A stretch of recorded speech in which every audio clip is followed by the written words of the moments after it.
حضرت جلال الدین رومی رحمۃ اللہ فرماتے ہیں جس کی اللہ بگڑی بنانا چاہتا ہے اس کا میلان آہوزاری کی طرف کر دیتا ہے.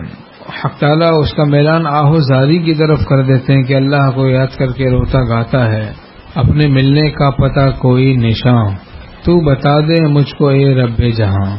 ہمارے شیخ رحمۃ اللہ بالغ بھی نہیں تھے، بچے تھے، اس وقت بھی یہ دعا مانگتے تھے اللہ تعالیٰ سے، اپنے ملنے کا پتہ کوئی نشان تو بتا دے مجھ کو اے رب جہاں. اللہ سے جو دین مانگتا ہے اللہ اس کو ضرور دین عطا کرتا ہے، لیکن مانگنے کے طریقے سے، حضور قلب کے ساتھ، عاجزی کے ساتھ، جیسے اللہ تعالیٰ سے کہتے ہیں اس طرح مانگیں. ادعوا ربکم تضرعا وخفیا، اپنے پروردگار کو پکارو عاجزی سے اور چپکے چپکے. وقفے وقفے سے آہ کی آواز آتش غم کی ترجمانی ہے. مجبور ہو کے آہ کرے ہے جو بار بار، شاید ہے کوئی چوٹ اٹھائے ہوئے جگر. ہمارے شیخ ثانی حضرت میر صاحب رحمۃ اللہ ہمارے شیخ رحمۃ اللہ کے پاس جب آئے تو بار بار آہ کرتے تھے. کوئی چوٹ لگی ہو آدمی کو تو وہ ہائے ہائے تو کرتا ہے. حضرت عمر رضی اللہ عنہ بیمار تھے، ہائے ہائے کر رہے تھے، اللہ کے ساتھ آہوزاری کر رہے تھے.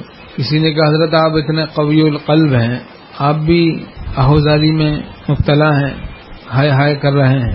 فرمایا بھائی میری آہوزاری سننے کے لیے خدا نے مجھے بیماری دی ہے، میری پہلوانی دیکھنے کے لیے نہیں. زور را بگزار زاری را بگی، زور چھوڑو زاری اختیار کرو. رحم سوئے زاری آیت اے فقیر، اللہ تعالیٰ کی رحمت زاری کی طرف متوجہ ہوتی ہے. عجز انکساری کی طرف، زاری کی طرف، رونے گانے کی طرف اللہ کی رحمت متوجہ ہوتی ہے. بچہ جب پیدا ہوتا ہے تو وہ روتا ہے، خوش ہوتے ہیں لوگ، ڈاکٹر بتاتے ہیں بھائی دیکھو بچہ صحت مند ہے. چونکہ بچہ رو رہا ہے، اس کے رونے کی آواز علامت ہے کہ بچہ زندہ ہے، بچہ صحت مند ہے.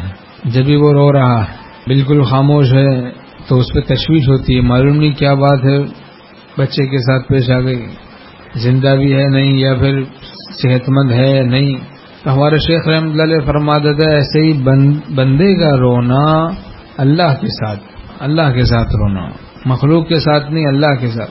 علامت ہے روحانی صحت کی، روحانی صحت کی علامت ہے کہ روحانی اعتبار سے صحت مند ہے.